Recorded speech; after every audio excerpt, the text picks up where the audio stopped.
Hey ladies, welcome to brandyscards.com. Today we're going to make a super fun punch art pumpkin. And it's got a cute little box on the inside. And let me show you, see that? It holds 3 candy nuggets. Yeah, your Hershey's chocolate chip nuggets. So with Halloween coming up, these are some great teacher's gifts. And I would love to come into work and have this super cute little pumpkin on my desk. Not only would I like that, but I'd like the chocolate on the inside. So today I'm going to teach you how to make this fun Halloween treat. It's super, super easy. Okay, yes, my husband said to me, what are those like green things hanging off your pumpkin? Do pumpkins have, leaves? Well, this is just, this is Brandy's little world, and I just think it looks so cute. Doesn't it look cute? So we're just going to go ahead and leave the leaves. Now, you don't have to put the leaves, but I think you'll agree with me. It looks pretty darn cute. All right, so what do you need? You need to make this super cute little pumpkin. You need 10 large ovals punched from your Stampin' Up oval punch, 10 of them, large ovals. You're also going to need 4 of your leaves if you want to add them with your Stampin' Up bird builder punch. You're going to also need 2 tags, and that's punched out of your chocolate chip paper, along with your small oval punch. And those are all Stampin' Up punches, so you can find those in your Stampin' Up catalog. You're also going to need 1 strip of old olive cardstock. And just so you know, I will have all the dimensions on my website, so you'll be able to see all the dimensions that I've cut and punched everything. So don't feel like you have to write everything down really quick.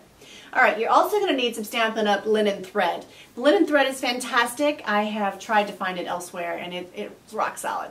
All right, so let's get started. You're going to cut your square, your Tangerine Tango square, 4x4. That is most important. So you're going to cut that square 4x4. You're going to pull in your Simply Scored, and you're going to score it at 1 1/8.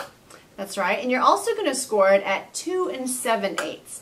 You're going to turn your paper. You're going to score it again at 1 1/2 and 2 1/2. And that's it right there. That's as easy as it is. You'll see your score lines. We're going to go ahead and just kind of fold it all up and work those little score lines. Get them all like flexible and that sort of thing. We're going to grab our paper snips. You'll see we're going to cut in on the side that we scored at the side that we scored at 1 1/2 and 2 1/2. And then now what you need to remember, one of the neat tips is on these little flaps on the inside, I always kind of cut in on a triangle, on a diagonal, and the reason is because when you put your box together, for whatever reason, it just goes together a lot easier if you just don't have, if you have it kind of cut up on a diagonal. So definitely think about doing that. All right, so as you can see here, your box just folds right together. You might have to work it a little bit till you get it perfectly together, but it does go right together. Now you want to pull you want to grab some Tombow glue. Now you can also use sticky strip. I love using sticky strip as well. I just didn't have any right now, so you can use Tombow or sticky strip, whatever you would like. So you'll see I put a little bit of glue on my flap and then on one of the larger flaps on each side. And we're just going to kind of fold it all up just like that. And there's our little box. See how easy that was? Yeah, it's really easy to do. So we've got our box there. It's perfect. Now I am going to set it aside just to kind of let my Tombow get good and dried there. And I do have a box that I made earlier. Now what you're going to need is your hole punch. We're just going to punch a hole on each side of your box. The reason that we're going to do that is because we're going to add our handle. I like to kind of have a way that they can lift it up, and it just looks really cute with the handle on there. Now I also punched a hole on each side of my old olive strip, you'll see. Then what we're going to do is we're going to pull in just a pewter brad. I love Stampin' Up embellishments and brads and that sort of thing. They're great on cards or scrapbook pages, but they're pretty awesome to hold projects together too, 3D projects. Now what you're going to see is I'm going to put my brad through the box. Now I'm going to put it through my old olive strip. And I'm going to fold it in the back. Pretty easy. We're going to go ahead and bend it over to the other side. Do the same thing. Think about working from the outside in. That's right, and then we're going to put it through our little strip here, our old olive strip, bend the back, and there's our box. Yep, so we're well on our way. All right, so now what do you need? Now you need 10 of your Tangerine Tango large oval punches. And we're going to do the flicking technique, and I'm going to pull in my my clothespin. Now, some of you have asked me about the clothespin. The reason that I use that is because when I do my crafting classes, I want the ladies to be able to see which sponge I use on which ink. This ink, literally, actually, I mean, it looks red, right? Well, I'm actually using it for Tangerine Tango, and that is why I have put the orange ribbon around it. So it's actually a Tangerine Tango sponge. So it's just a good way to kind of keep things separate so you don't mix your inks. All right, so now we're going to use the flicking technique, one of my favorites to add depth and dimension. Now, I flicked all 10 of my large olives. Silly me. All 10 of my large ovals, right? But I spared y'all 5 or 6 of them, so we're just going to go ahead and just do the last 2. Now, how did I build my super cute little pumpkin? What you have to remember is we're going to build it from the bottom up to the top oval. So we're going to put a little bit of glue. We're going to start with one here on the left-hand side. You're going to put a little bit of glue, and then you're going to add an oval to the top of that. Now we're going to go to the right side and put a little bit of glue on the right side. We're going to add an oval to the top of that. We're going to pull them together, push them together, and put a little bit of glue on both of the ovals. And you have to work fairly quickly if you're using your Tombow glue, because you don't want it to dry on you. And then you're going to kind of push it together and kind of make it cute, you know, make it look like a pumpkin. So it takes a couple minutes here, a couple seconds, I should say, to kind of pull it all together, make it really, really cute. And then what we're going to do is we're going to add our stem, okay?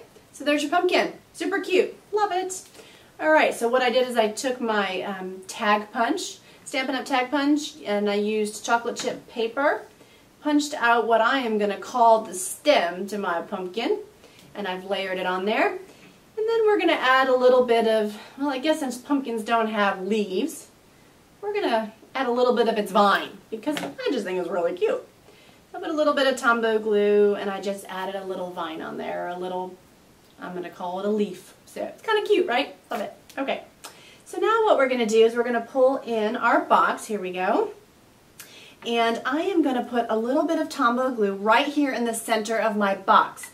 Now don't get crazy with your glue, because you'll see on this box, the little corners, there's no pumpkin there. So you don't want to have that extra sticky glue sitting there.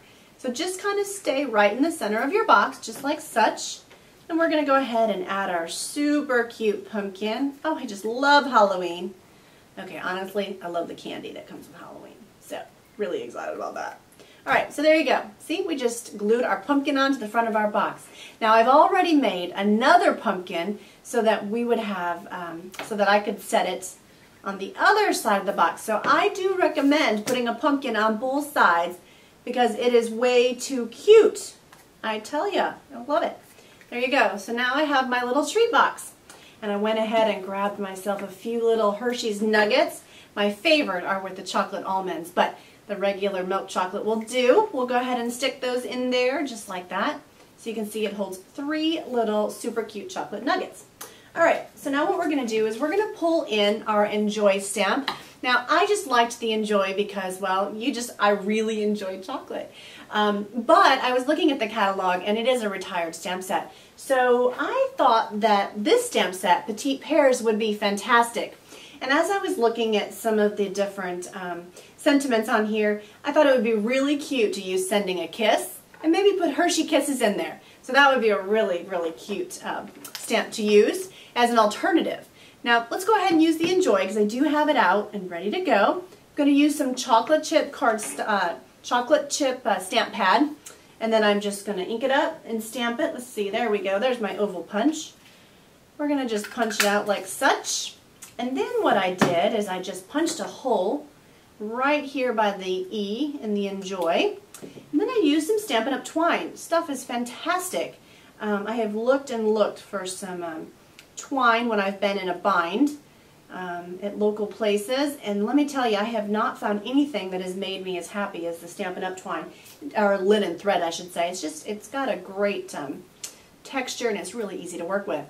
Now I just added a Stampin' Dimensional to the back of my Enjoy. I know a lot of people like to kind of leave it dangling and hanging down, but I just didn't really like that. I guess I just wanted you to be able to see my Enjoy really well. So I put a Stampin' Dimensional. We're going to kind of put it just like that. Now another reason that I did that is it's a lot easier to tie your twine around your stem if you have your Enjoy just stuck on there and it's not kind of flopping around, I guess. But I do it both ways. It just depends on the project, you know. You can do it both ways. We're going to go ahead and tie one more knot to make sure that my little Enjoy stays on there perfectly. And then I would go ahead and cut it, but leave some of your twine because it looks really cute. It looks really, really cute. So there you go. There's your Stampin' Up! Punch Art Pumpkin and some chocolates that you can enjoy. So thank you so much for stopping by brandyscards.com. I hope you enjoyed my tutorial today. I hope you'll make somebody's day and put one of these super cute little treat Punch Art Pumpkin treat boxes on their desk, or a teacher even, or maybe a friend or a neighbor. Thanks again for stopping by and have a great day.